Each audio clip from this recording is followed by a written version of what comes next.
जय माता दी दोस्तों, आज मैं आप लोगों को लेकर आ गया हूँ कटरा में और आप लोगों को माता वैष्णो देवी जी का दर्शन कराने वाला हूँ।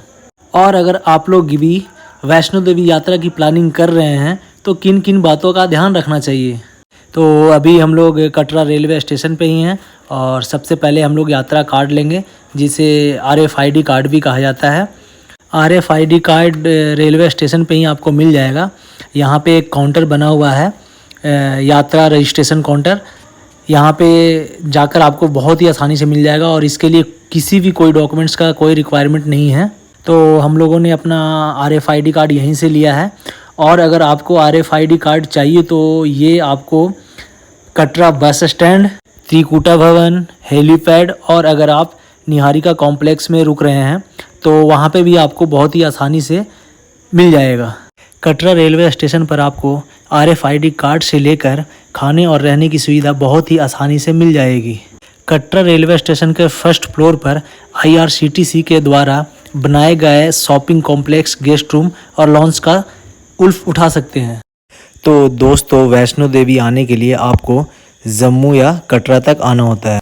आप अपने नियरेस्ट रेलवे स्टेशन से जम्मू या कटरा तक आसानी से आ सकते हैं। अगर आप जम्मू तक ट्रेन से आते हैं तो जम्मू में उतरकर रेलवे स्टेशन के बाहर बने बस स्टैंड से आप बस या टैक्सी लेकर कटरा तक आ सकते हैं। बस का किराया आपको 100 रुपये से लेकर 150 रुपये तक लगेगा। अगर आप टैक्सी से आते हैं तो आपको 1500 से 2000 रुपये तक आपको चार्ज किया जाएगा। और आपको दिल्ली से कटरा के लिए डायरेक्ट बस भी मिल जाएगी। और अभी हम लोग कटरा के फेमस फुहारा चौक के पास पहुंच चुके हैं और यहाँ पर एक रूम लेंगे और थोड़ी देर रेस्ट करने के बाद यात्रा को स्टार्ट करेंगे। हम लोगों ने IRCTC का गेस्ट रूम इसलिए नहीं लिया क्योंकि वो थोड़ा सा कॉस्टली था। तो हम लोगों ने डिसाइड किया कि कटरा मार्केट में ही होटल्स लेंगे और थोड़ी देर रेस्ट करने के बाद हम लोग अपनी यात्रा स्टार्ट करेंगे। तो हम लोगों ने यहाँ पे 3 बेड का एक रूम ले लिया है जो कि बहुत ही चीप रेस्ट में मिल गया। 800 का रूम मिला है 3 बेड का। तो अभी गाइस हम लोग यहाँ पे थोड़ी देर रेस्ट करेंगे और रेस्ट करने के बाद नहाने के बाद हम अपनी यात्रा को स्टार्ट करेंगे। आपको यहाँ पे 500 से 1200 तक काफ़ी अच्छा रूम मिल जाएगा। अगर आप बस और टैक्सी से यहाँ आते हैं तो आपको यहाँ पे होटल वाले मिल जाएंगे जिससे आप अपनी बजट के हिसाब से रूम्स ले सकते हैं। और आप अगर डोरमेट्री लेना चाहते हैं तो 100 रुपीज़ में मिल जाएगा। और अगर आप माता वैष्णो देवी श्राइन बोर्ड के द्वारा संचालित निहारिका कॉम्प्लेक्स में रूम लेना चाहते हैं तो वहाँ पे सस्ती और अच्छी रूम आपको मिल जाएगी। बस स्टैंड के अंदर ही निहारिका कॉम्प्लेक्स बना हुआ है जहाँ पे आप रूम ले सकते हैं। तो अब हम लोग जा रहे हैं दर्शनी द्वार की तरफ जहाँ से हम लोग अपनी यात्रा को शुरू करेंगे।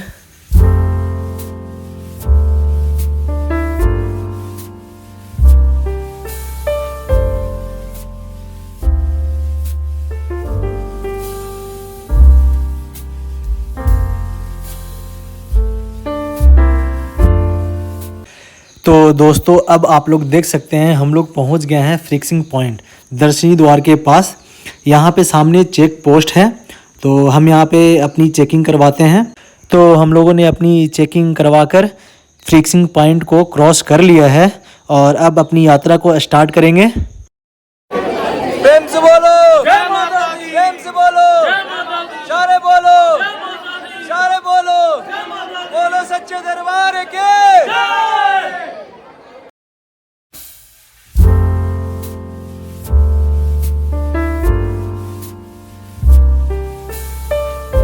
तो दोस्तों, यात्रा के दौरान अगर आप कोई भी सुविधा लेना चाहें, घोड़े, खच्चर, पिट्ठू या पालकी की, तो आप इस काउंटर से ले सकते हैं। और यहाँ पे आपका प्राइस लिस्ट लगा हुआ है। अगर हम घोड़े की रेट की बात करें तो अर्धकुमारी तक आपको 650 और भवन तक के लिए 1250 रुपया पे करना होता है। और अगर पालकी की बात करें तो अर्धकुमारी तक 1800 रुपया और भवन तक के लिए आपको 3500 रुपया का चार्ज देना होता है।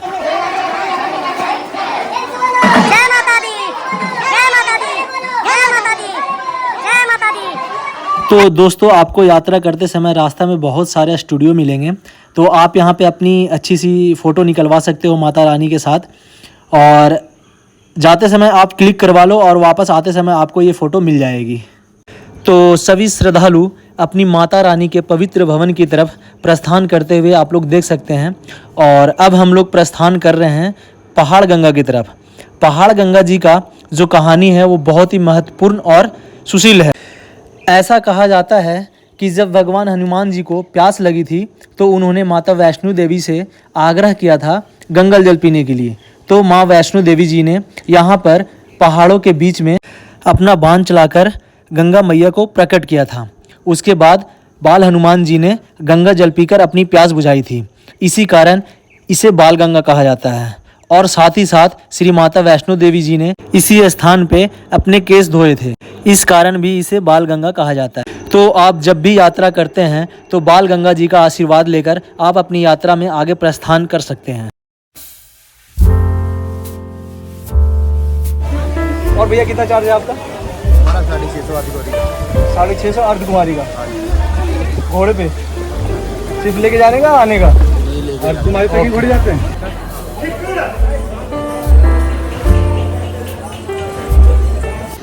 तो दोस्तों अब हम लोग पहुंच गए हैं गीता मंदिर, और गीता मंदिर के साथ साथ ही गीता मंदिर बाथिंग घाट है, जहां पर आप स्नान कर सकते हैं यात्रा के दौरान। इस बाथिंग घाट के बाद आपको कोई भी बाथिंग घाट मिलने वाला नहीं है, फिर आपको डायरेक्ट भवन में ही जाकर बाथिंग घाट मिलेगा। अगर आप यहाँ पे स्नान करना चाहें तो कर सकते हैं। यहाँ पर आपको स्नान करने के बाद चेंजिंग रूम मिल जाएगा। तो अगर आप यात्रा कर रहे हैं तो यहाँ पे ज़रूर से स्नान करें और अपनी यात्रा को आगे प्रस्थान करें। इसी के साथ साथ अब हम लोग पहुँच गए हैं गीता भवन के पास। तो जय माता दी दोस्तों, जय श्री राम, जय बजरंगबली, हर हर महादेव, जय हो।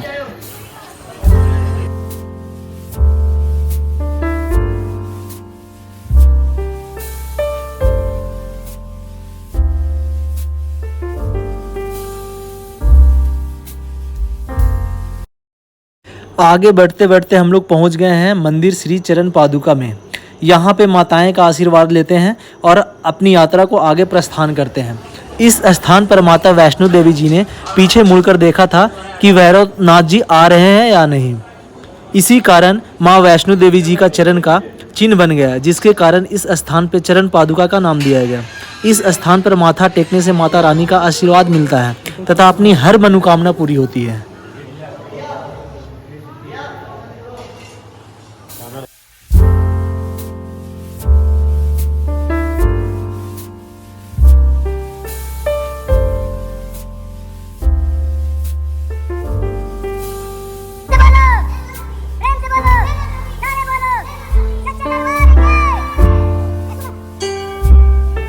प्रेम से बोलो, प्रेम से बोलो, सारे बोलो, सारे बोलो।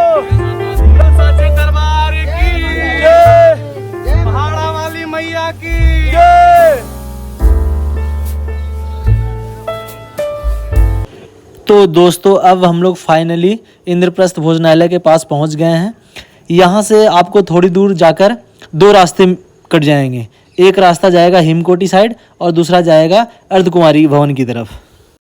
तो दोस्तों अब आप लोग देख सकते हैं यहाँ पे एक बोर्ड लगा हुआ है जो दो रास्ते शो कर रहा है, एक हिमकोटी मार्ग की तरफ और दूसरा अर्धकुमारी भवन की तरफ।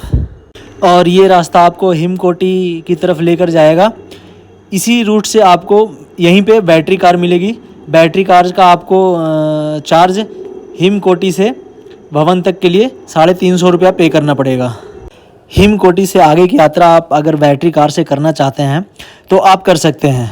तो अब हम लोग आगे बढ़ते हैं अर्धकुमारी की तरफ। जय माता दी दोस्तों। फाइनली हम लोग अर्धकुमारी के पास पहुंच गए हैं और यात्रा के दौरान भक्तों के लिए हर प्रकार की सुविधा उपलब्ध है।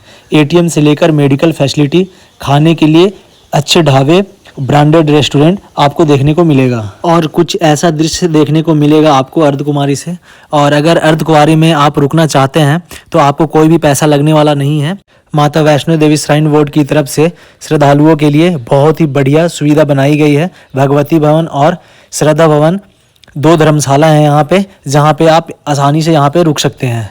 अर्धकुमारी गर्भजून में आपको दर्शन करने के लिए गर्भजून पर्ची काउंटर से आपको पर्ची कटवाना होता है। और गर्भजून दर्शन का जो वेटिंग समय चल रहा है वो अभी यहाँ पे 10 से 12 घंटे का वेटिंग है। गर्व जोन वही गुफा है जहां माता वैष्णो देवी जी ने 9 महीने तक तपस्या की थी और मान्यता अनुसार अपने पूरे जीवन काल में गर्व जोन में दर्शन करने के लिए केवल एक बार ही जाना चाहिए। कहा ऐसा जाता है कि माँ के गर्भ से बच्चा एक बार ही बाहर आता है, वैसे ही गर्भ जून से एक बार ही निकलना चाहिए अपने पूरे जीवन काल में। प्रेम से बोलो, सारे बोलो, मिलके बोलो, अल्लाह के वाले, पीछे वाले। तो दोस्तों अब हम लोग माता रानी के जयकारे के साथ भवन के नज़दीक पहुंच चुके हैं और आपको यहाँ पे लॉकर और स्नान करने के लिए बाथिंग पॉइंट और रेस्ट रूम भी मिल जाएगा। आपको यहाँ पे सारी सुविधा मिल जाएगी। तो दोस्तों अब हम लोग फाइनली भवन के नज़दीक पहुँच चुके हैं। तो अब हम लोग माता रानी के दर्शन के लिए जा रहे हैं। आप यहाँ से जो प्रसाद मिलता है पंचमेवा वो आप यहाँ से खरीद सकते हैं।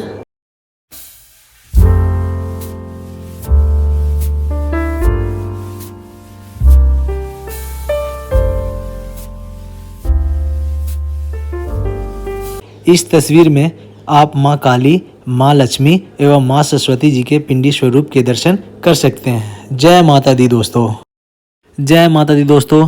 तो अब हम लोग दर्शन करके आ गए हैं माता रानी का और अब हम लोग भैरव बाबा के दर्शन के लिए प्रस्थान करेंगे यहाँ से।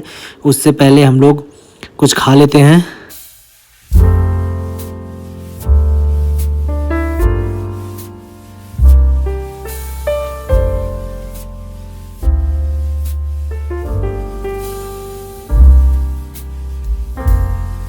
तो अब हम लोग निकलेंगे भैरव बाबा के दर्शन के लिए।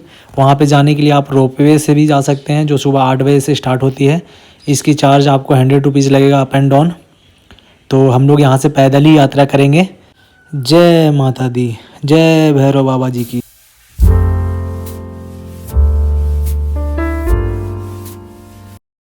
तो अभी हम लोगों का भैरव बाबा जी का दर्शन हो गया है और अभी आपको भैरव घाटी से बहुत ही सुंदर दृश्य दिखाता हूँ।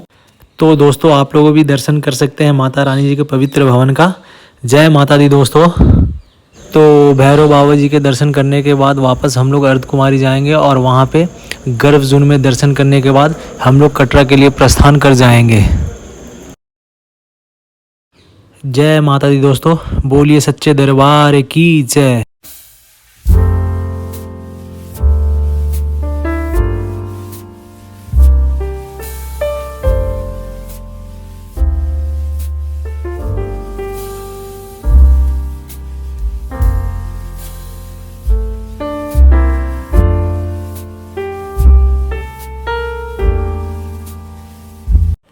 तो दोस्तों आशा करते हैं वीडियो आप लोगों को अच्छी लगी होगी और साथ ही साथ वीडियो इन्फॉर्मेटिव लगी होगी।